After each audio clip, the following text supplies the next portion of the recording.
नमस्ते दोस्तों। स्वागत है मेरे चैनल पर जहां हम फिल्मों, वेब सीरीज और पॉप कल्चर की दुनिया में गोता लगाते हैं। आज हम रिव्यू करेंगे मार्वल सिनेमैटिक यूनिवर्स की latest film captain America brave new world की, जो 14 फरवरी 2025 को सिनेमाघरों में रिलीज हुई। ये फिल्म कैप्टन अमेरिका सीरीज की चौथी कड़ी है और the falcon and the winter soldier का सीधा कनेक्शन लिए हुए है। क्या ये फिल्म सैम विल्सन को नए कैप्टन अमेरिका के रूप में स्थापित करने में कामयाब रही, या फिर ये मार्वल की पुरानी चमक को फीका करती है?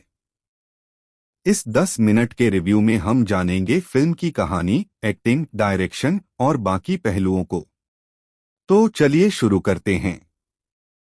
Captain America brave new world में सैम विल्सन यानी नया कैप्टन अमेरिका, जिसे एंथनी मैकी ने निभाया है, एक ग्लोबल साजिश के जाल में फंस जाता है। कहानी शुरू होती है जब सैम नए चुने गए अमेरिकी राष्ट्रपति थैडियस रॉस से मिलता है, जिन्हें हैरिसन फोर्ड ने शानदार तरीके से निभाया है।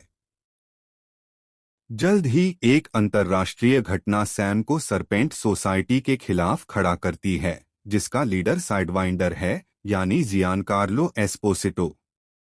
कहानी में एडमेंटियम नामक धातु की अवैध बिक्री और समुद्र में मिली एक रहस्यमयी संरचना शामिल है। सैम, जो बिना सुपर पावर के कैप्टन अमेरिका है, को इस साजिश को सुलझाने के लिए अपनी बुद्धि, साहस और दोस्तों का सहारा लेना पड़ता है। कहानी का आधार एक पॉलिटिकल थ्रिलर और सुपरहीरो ड्रामा का मिश्रण है। ये फिल्म सैम के किरदार को गहराई देती है, जो अपनी नई भूमिका में असमंजस महसूस करता है कि क्या वो स्टीव रॉजर्स की विरासत को संभाल सकता है। फिल्म थंडरबोल्ट्स जैसी भविष्य की एमसीयू कहानियों के लिए मंच भी तैयार करती है। हालांकि कहानी में कुछ ट्विस्ट्स प्रेडिक्टेबल हैं और मिडिल पार्ट थोड़ा खींचता हुआ लगता है, लेकिन इसका क्लाइमेक्स रोमांच से भरा है। अगर आपने the falcon and the winter soldier या द इनक्रेडिबल हल्क देखी है, तो आपको कुछ रेफरेंसेस ज्यादा मजेदार लगेंगे। एंथनी मैकी सैम विल्सन के रूप में फिल्म की जान हैं। वो एक ऐसे कैप्टन अमेरिका को पेश करते हैं जो सुपर पावर के बजाय अपने साहस, नैतिकता और इंसानियत पर निर्भर है।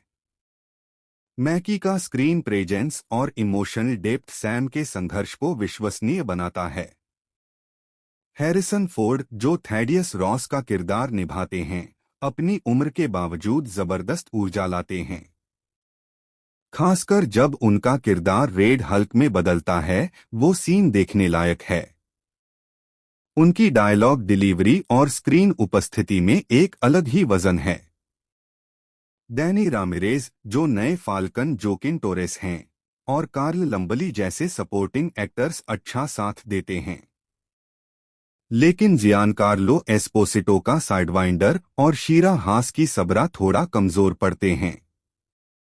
साइडवाइंडर के किरदार को और गहराई चाहिए थी, और सबरा, जो एक इजरायली सुपरहीरो है, का किरदार स्क्रिप्ट में पूरी तरह विकसित नहीं हो पाया।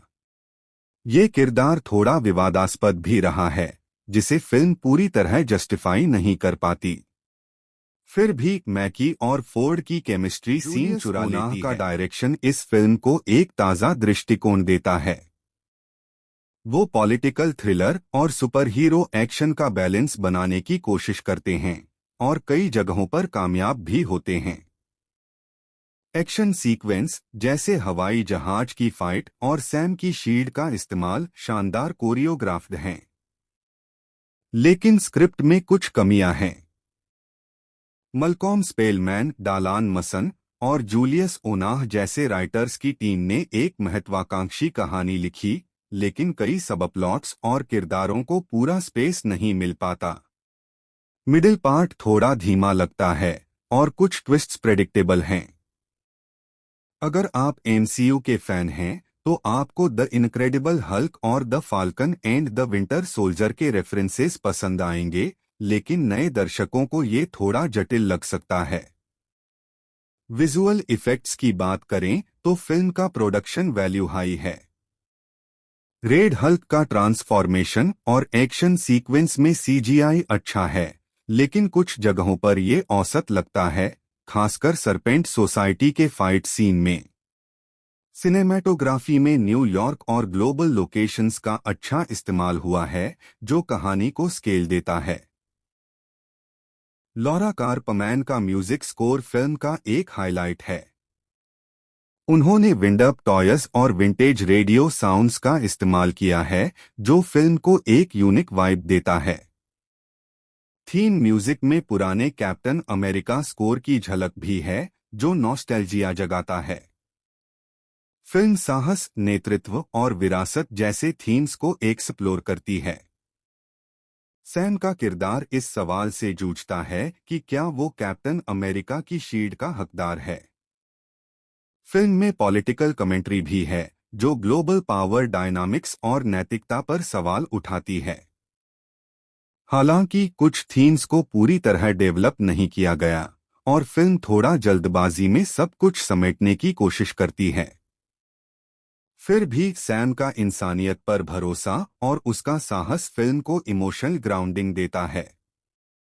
Captain America brave new world ने वर्ल्ड वाइड $415 मिलियन की कमाई की, जो इसे 2025 की चौथी सबसे बड़ी फिल्म बनाता है।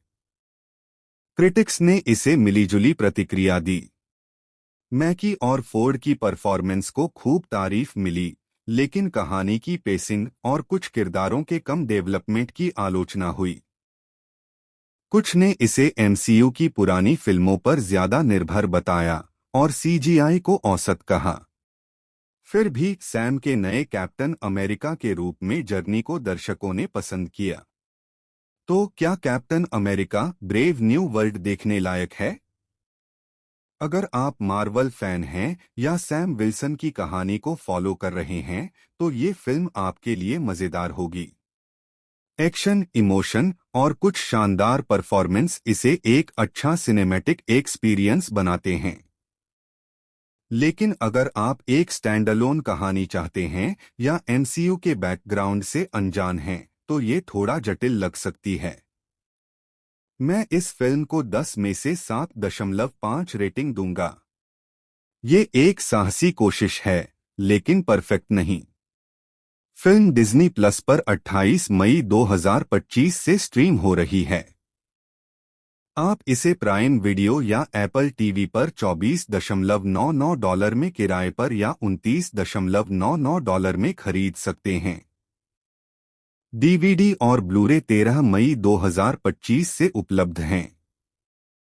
दोस्तों, आपको ये रिव्यू कैसा लगा? क्या आपने ये फिल्म देखी? कमेंट्स में अपनी राय जरूर शेयर करें और अगर आपको ये रिव्यू पसंद आया तो लाइक, सब्सक्राइब और बेल आइकन दबाना न भूलें। अगले रिव्यू में मिलते हैं। तब तक सिनेमाई दुनिया का मजा लीजिए। नमस्ते।